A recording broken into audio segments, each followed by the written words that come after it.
Hello and welcome to Tools in the Shed, a podcast powered by Cars Guide, ready to rip into car stuff that's caught our eye this week. I'm James, and with me are Richard, who's been thinking about a lunar landing, and a very special guest in the shape of Sean Cleary, Head of PR for Audi in Australia. We'll get to how he's come to join us shortly, and we'll update you on the who, what, when, where and why of this planet's humble saviour in Musquatch. So stay with us. But first of all, happily, we've had some feedback, and it's terrific. David on Facebook, this is what he wrote. To the Tools in the Shed podcast team, hi. I planned to send a scathing old man bitchy email while listening to the latest podcast the other day because I couldn't properly hear everyone. Then I realised I was adjusting the cruise control, not the volume on my new car.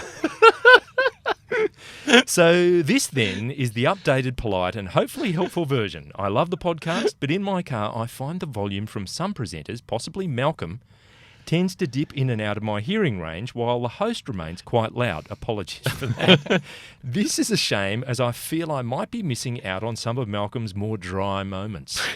Can you please move him closer to his mic? Cheers, David. All right. Well, look, we'll shuffle Mal closer to the microphone next time he's in here. That's a brilliant message. Thank you so much, David. Mal does do this occasionally. He does. leans in to talk to you. That's and it. Like it's the microphone. He's so engaged that he forgets about the microphone. That's his only excuse, David, speaking on his behalf. Now, Beth Tender thinks we're pants. She said pants, pants, pants, which I read to mean quite bad normally. But anyway, she also offered up some limited editions.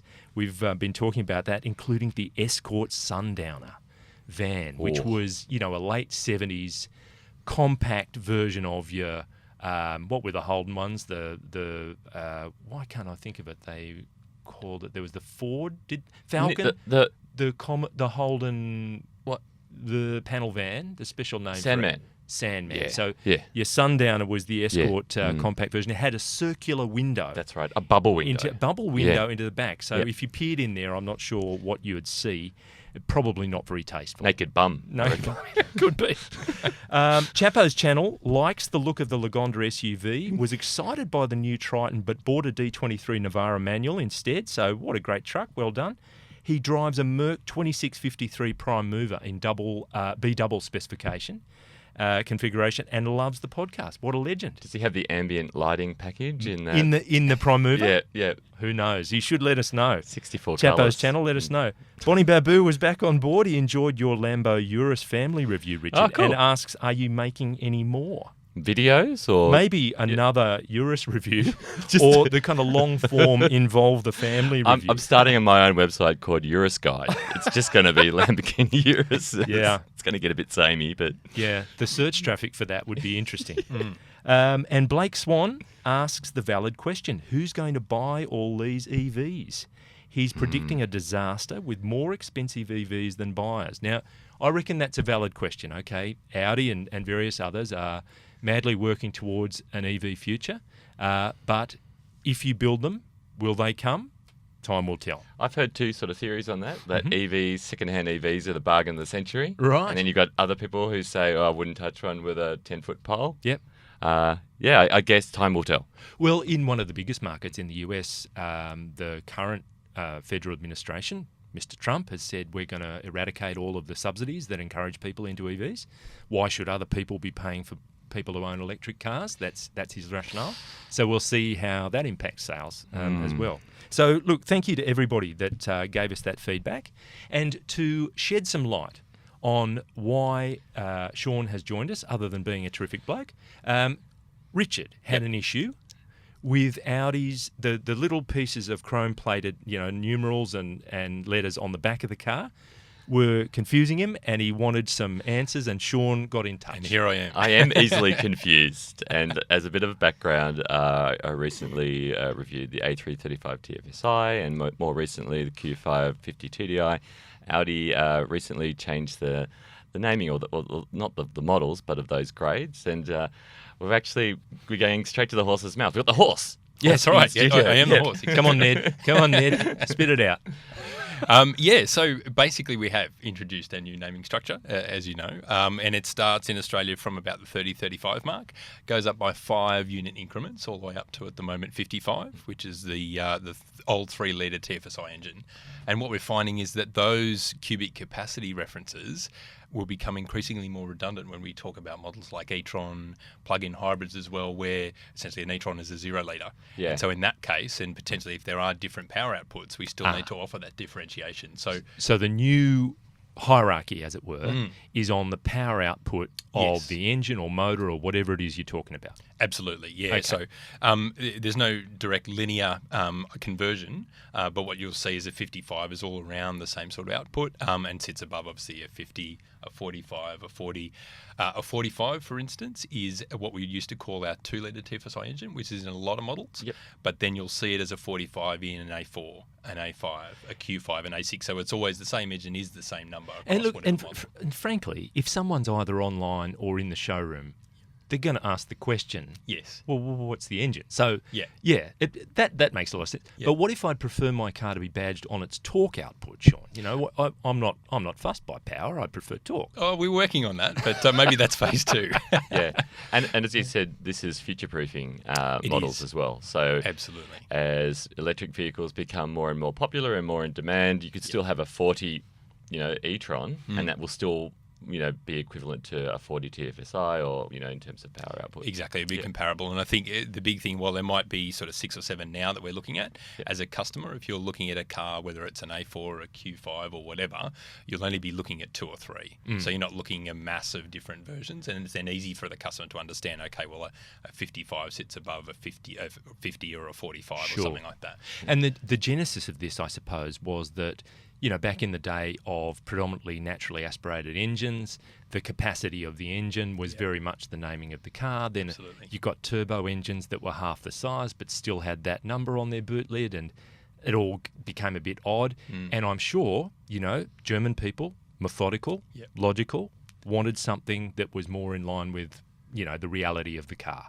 Yeah? Exactly right. And for us, we're going to have 30 electrified vehicles by 2025. So that's going to make up a big portion of our range. And if you've got those engines, as well as, some internal combustion engines, which will continue obviously beyond that, there's got to be you've got to make it easy for the customer to understand where the model hierarchy sits. And so, exactly right. We've future-proofed it. What from where you sit, Sean, question without notice, what's the feedback from your dealers and their customers and what have you in terms of EV? Has there been a kind of positive embrace of all of that, or what's the mood out there? Interest in EV? Yeah. Yeah, absolutely. I think for us, we've had a chance to drive it already. And you're talking about take-up before. I think the deciding factor for a lot of people, and I'm sure both of you guys have driven electric vehicles before, is actually getting to drive it. Sure. Because it's such a great experience. It's obviously whisper quiet, which is the first thing everyone notices. But in the case of the e-tron that I've driven is not yet in Australia until early next year. Apart from that, it's just like a normal car, which is a plus because it's people can understand it, it's familiar to them. You can seat the same amount of people, you've got about the same amount of room, you can do all of the same sort of functionality. You just fuel it or charge it differently. I suppose the Prius has a bit to answer for because it went through its kind of weird burger phase, and it's still a fairly different looking car. So it sets up an expectation with people think, it's going to be, different or strange or whatever. But your point's a valid one, isn't it? That getting into an electric car, you select drive and you select reverse, you steer it, it has 4 wheels. It's, the overall experience is broadly the same. Yeah, and like any new technology, you'll have some people that will race to take it up sooner than others. But over time, I think people will see the definite advantages. And that will come as there's charging infrastructure rolled out across the country and all the rest of it, as you'd imagine. Yeah.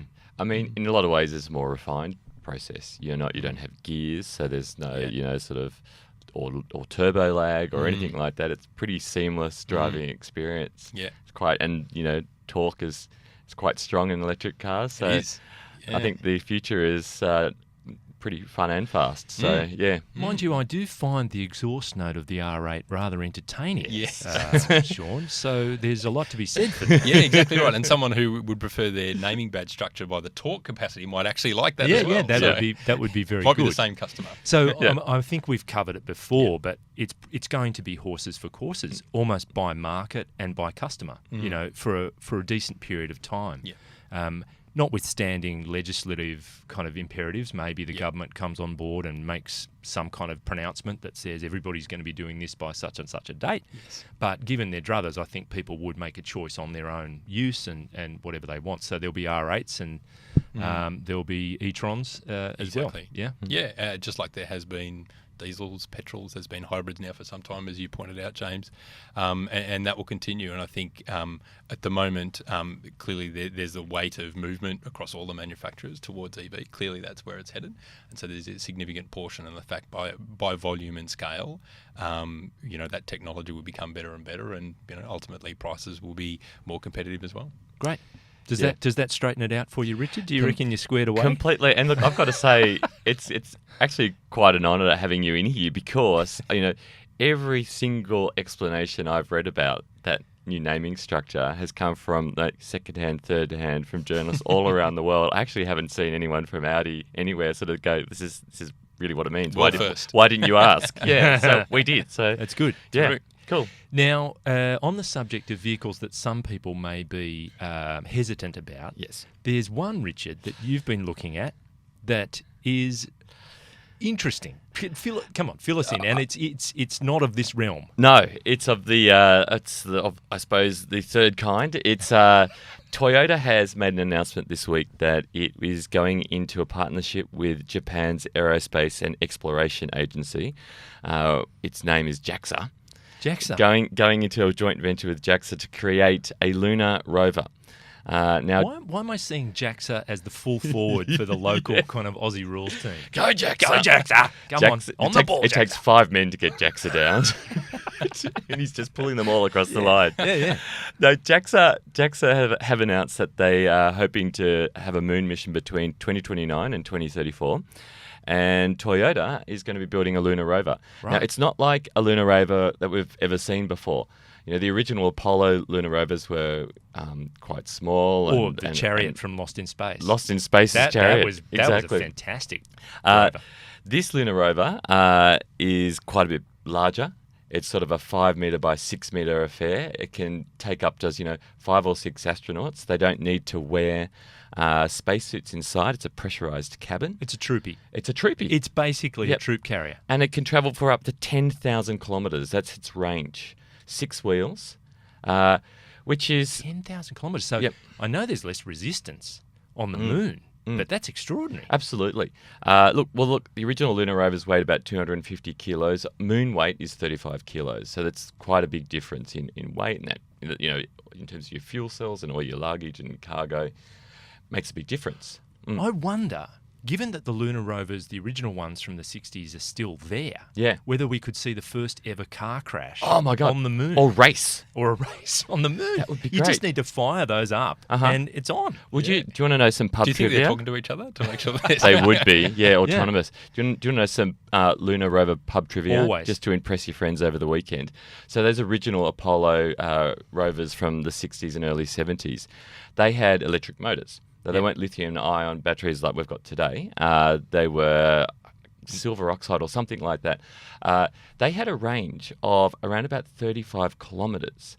But NASA decided and put in a very strict rule, not to travel any further than 5 kilometres. Right. And the reason why is because NASA's scientists and health professionals said that they did not think that if it broke down, it would be safer to be any more than 5 kilometres away so that you could walk back to the lunar module. Okay. Yeah. So they decided that 5 kilometres would be the maximum distance you could walk in a spacesuit. So if you were to travel 35 kilometres in it, you'd end up dying. Well, you see those shots of those first lunar landings, and they were taking massive bounds. I would have thought it'd be about 3 steps. 4 or 5 steps per kilometre. I suppose after 40 kilometres, that gets a bit... Yeah. Wow. Yeah. That's good trivia. So look. At the same time, this press release, and look, Sean's written a few press releases in his time, makes no commitments to like a lunar mission or even building the lunar, rover, but they just hope to be heading to the moon between 2029 and 2034. The thing that got me, Richard, in looking at footage of it, and people looking on YouTube will be able to see it right now behind us. We speak, is its scale. It's It's massive. enormous because I do remember those original lunar rovers, even the tyres, if you want to call them that, were made out of mesh. Everything was, of course, about making it as light as possible. That thing looks like it's ready to kind of cross the Great Dividing Range. Yeah. It's enormous. It's 6 metres long, 5.2 metres wide, and 3.8 metres tall. tall. So- 3.8 metres tall. Wow. Yeah, like 2 Q7s or something like that, I reckon. Yeah. That's incredible. Big thing. So it'll need several rockets to get it up there. Yeah.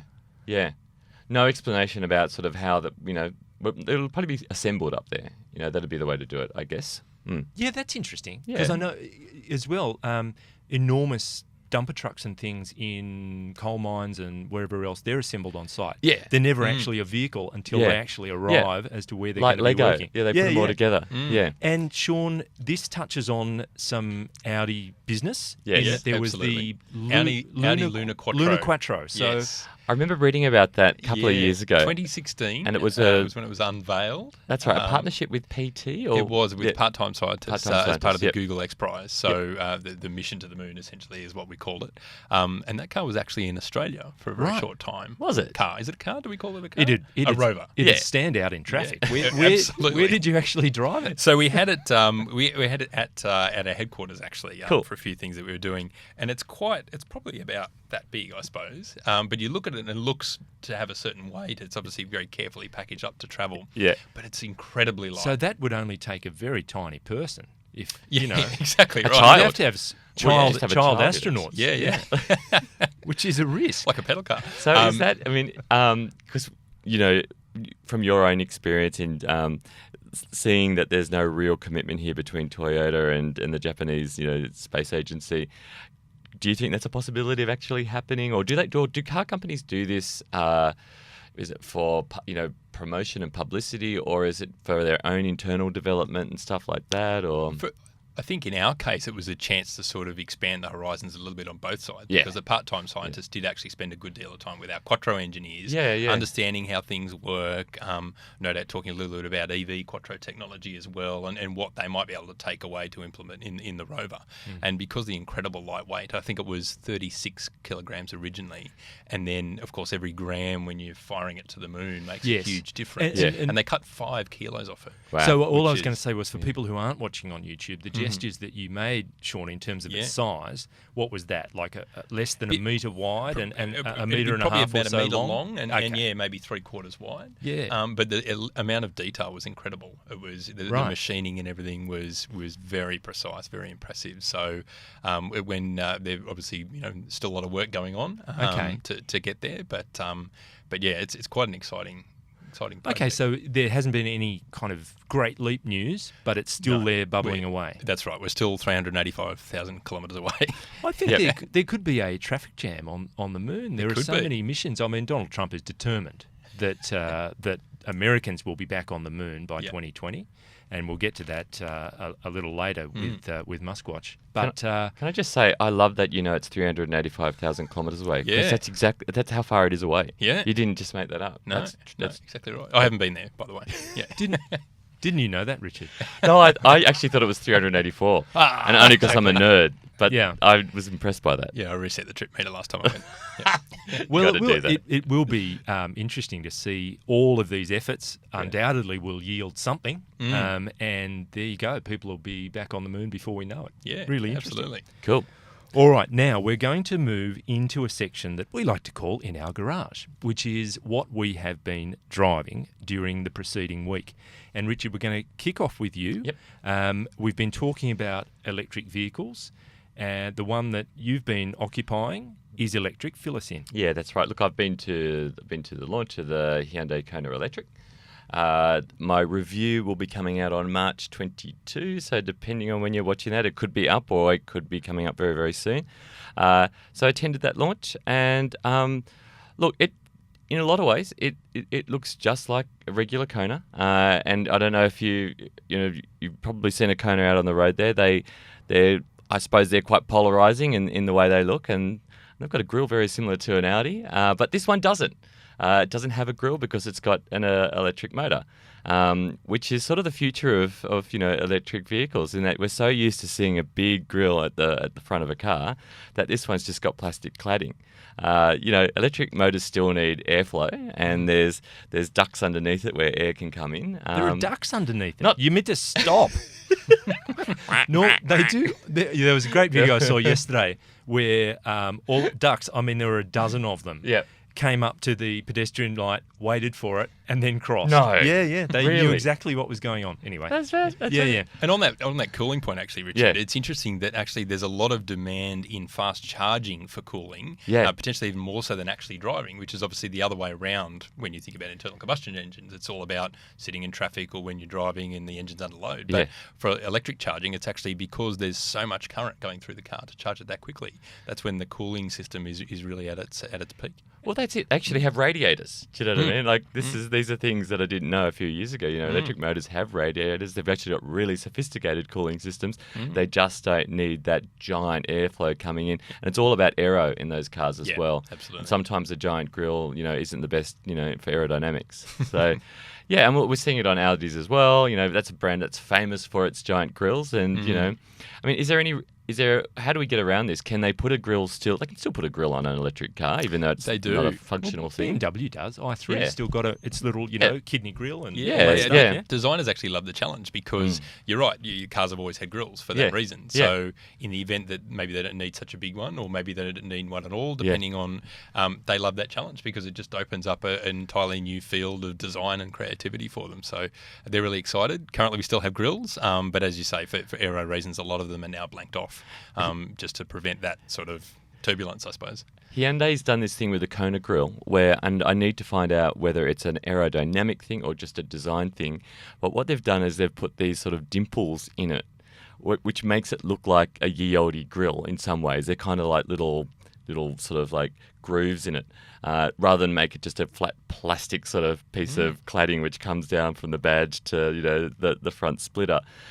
It does create this effect of it having a grill, but I need to find out whether there's any sort of functional Yeah, purpose interesting. to that. So yeah, maybe we'll see painted on grills, NASCAR style, or I don't know, something like that. Well, even if it doesn't have a grill, you could Yeah. paint on your own. Paint on your grills. Once Only you own stick it, on just- grills. Exactly, Stick stick on on grills. grills. There's an Yeah. opportunity. That's Maybe right. we should get into that. I do like the sounds that electric cars make, though. The Kona has a reversing beeping noise, which goes, and it's like a polite version of a truck reversing, and it goes beep beep beep, and it also emits a sort of a pedestrian sort of warning noise as well. Whirring kind of noise. Yeah, it is. It's very like that. Hey. I remember reading about a guy who was in Manhattan, and he heard a kookaburra, and he was just, what? He's in the middle of Manhattan. Here's a kookaburra. It was a truck reversing, and somehow the truck, they downloaded like a kookaburra noise for when it was reversing. He went up to the guy and said, "Mate, the kookaburra, what's going on? Are you from Australia? Because is that what it is? I had no idea what that sound was." No, he'd bought the truck second hand and didn't know what the hell the reversing noise was. But it was a kookaburra. That's Yeah. hilarious. Apart from the Hyundai Kona Electric, I've also been in Audi Q5 50 TDI, which has been, without sort of gushing too much about it with Audi in the room here, it's been quite a relaxing, easy way to get around for the week. I'm currently in a Peugeot 308, which I'll talk about next week. Bit of a different experience there. So, Terrific. yeah. Good. Now, look, I've been in that vastly superior premium German car, the BMW 3 Series, and we've just put our review of that car up today. So it's obviously a critical one for BMW. They've embraced the SUV wholeheartedly, but the 3 Series has been the backbone of their lineup for over 40 years. They've sold 15 million of the things over that time. Wow. So it personifies, or, in mechanical terms, personifies the brand. So 2 models to kick off with, a 320D, as the D would imply, a diesel 2-litre twin turbo, and the 330i, which is a 2-litre single turbo petrol engine. They're both just either side of $70,000, and there's been a lot of work put into tuning the suspension. They really want to get the driving bit into the ultimate driving machine promise. They feel as though the 3 Series needed to be revved up in that regard. And on the basis of a relatively brief launch drive, I've got to say it's a great touring car. The compromise between the dynamics and the ride of the car is terrific. They've tidied up the interior. Any BMW owner will recognise it as a BMW interior, so it's evolutionary rather than revolutionary. But it is a lot tidier. It feels contemporary. They've got the digital dash, configurable straight out of the X5 into the 3 Series. The car outside, again, it's an evolution, but it's a very attractive. The grille, like all BMW grilles, are getting so massive. There's just going to be no room for headlights. Yeah. But anyway, that's bigger. First impressions are positive on that car. I enjoyed driving it. We'll get it kind of in-house, as it were, to see how it goes in normal day-to-day driving, but first impressions positive. Talking of evolutionary rather than revolutionary too, is that design as well. It still looks like the last one in a lot of ways. I suppose it does. Yeah. In the metal, Yeah.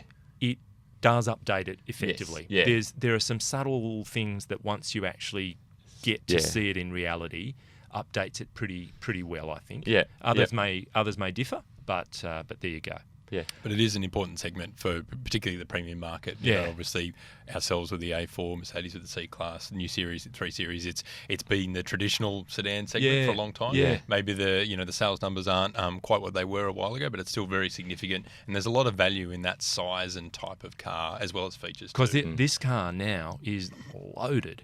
With safety tech, the active safety tech, just the base level, is hugely impressive. And then when you go to 330, you get that little bit more. They're all over it. And the both engines develop 400 Newton meters at slightly different ranges. So they're both pretty quick. The diesel, from memory, is a bit under 7 seconds, 0 to 100, and the petrol's just under 6. Yep. So they get along really well, and the fuel efficiency's there. So and C-Class has been clubbing everyone over the head in that segment, BMW and Audi included. And I think there were some months there where the C-Class was hitting the top 10 best-selling models individually. So it's about time that fight became a little tougher. I think the 3 Series is a good entrant into that cage fight. And, Sean, strangely enough, you've been driving an Audi. Who would have thought? Yeah. And and not the Lunar Rover, because it's a little bit small for me. Yeah, I could see you though around Zetland at the head office there on Big the size for that, actually. you just have to put a steering wheel on there and off you go. Yeah, exactly right. Clown- It's a clown remote style. control, actually. Yeah. So Yeah. I'm sure you could drive it by So yourself. it's not the Lunar car. It's not the Lunar car. It's a new A6, actually. We've got one in the country already. We're launching it mid-year. It's an all-new car. As we've seen, obviously, the A8 and the A7 in a similar segment roll out last year. And so, we've been really excited to drive that. I've spent a little bit of time with it. But what that will bring for us in Australia is Audi Connect, I guess we could call it 2.0. So it's a second version. We've had Audi Connect for a few years in Australia. And that's the tow bar, isn't it? Where you want to, if you want to hook anything up, it connects. it to just the connects to the trailer. trailer. Yeah. Connectivity, actually. Oh, So- okay, connectivity. So it's all powered by data SIMs. So mobile, obviously broadband is one way of using it. And because there are differences in those technologies between Australia and obviously Europe and other markets, it's taken a while for us to bring this a similar level of functionality to Australia. But we're really pleased that we're going to be quite close to what the European offering is. So that's going to be much more intelligent information you can download directly to your car while you're using it. Cool. Information on parking and all that sort of stuff, weather and all the rest of it. And you'll be applying that ludicrously complicated naming convention to this model as well, won't you? That's right. I don't know what you're talking about. And so that will actually roll out from about the same time mid-year, but also in some of the other higher-end models that we've had. So the Fabulous. A7, A8, Q8 as well. So Great. we're looking forward to that and taking you through it in a few months. Excellent. Cool. Oh, that's good. Cool. Something to look forward to. Now, something else that we always look forward to is Muskwatch.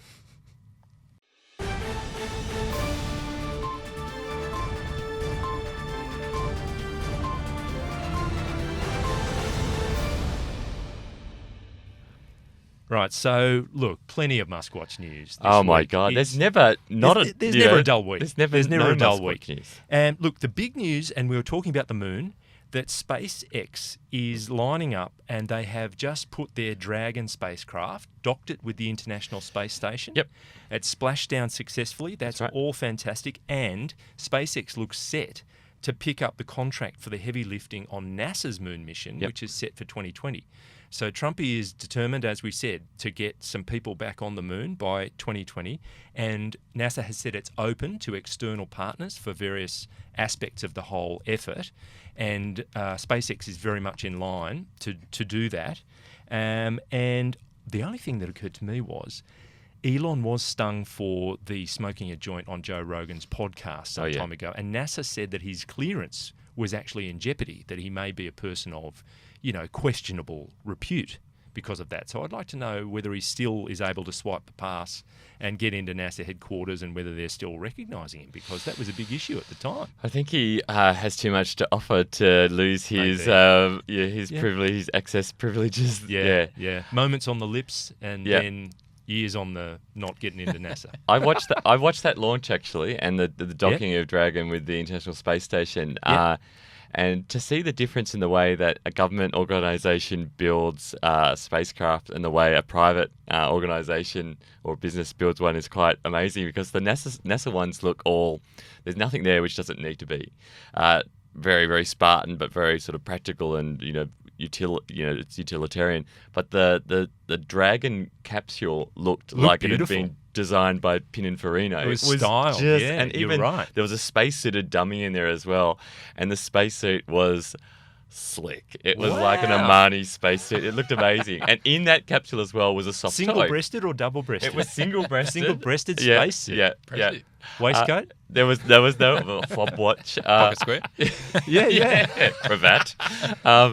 There were in that Dragon space capsule as well was a soft toy called Little Earth, and that was Elon's sort of little gimmick. It is always a gimmick of him putting that like in putting there a as well. roadster in your rocket.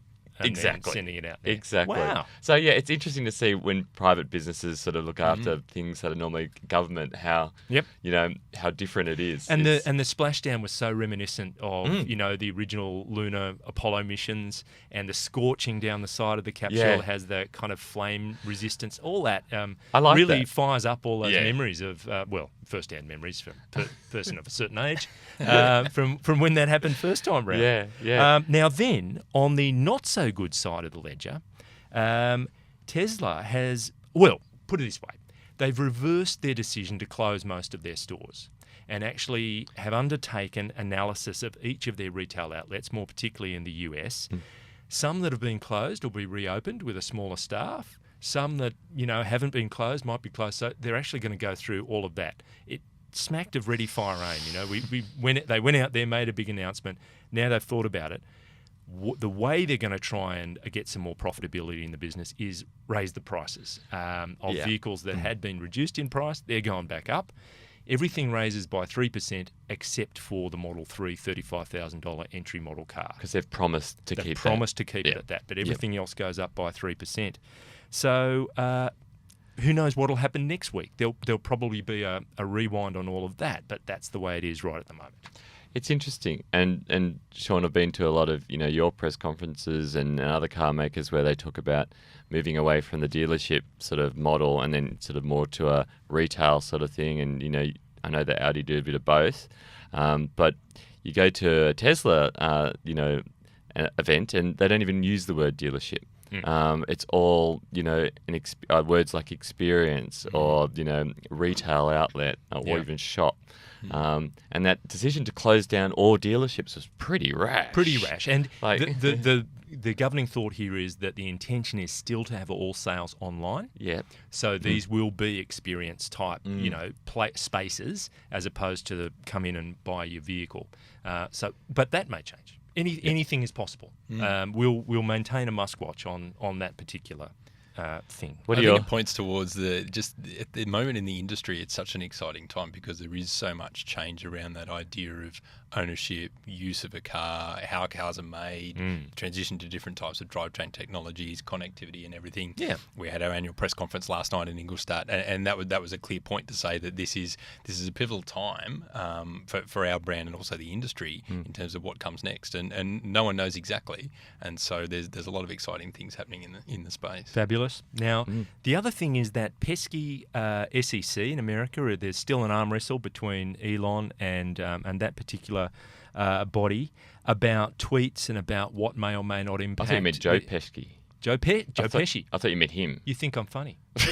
Well, Am you I think of I'm funny to you. You're funny. You're funny. I'm You fu- said I'm funny to you. Yeah, you're funny. Anyway. You know, You're a funny guy. that is one of the most intense scenes ever. Anyway, so Elon says his tweet about 500,000 cars a year was not material to Tesla because that information had been released previously.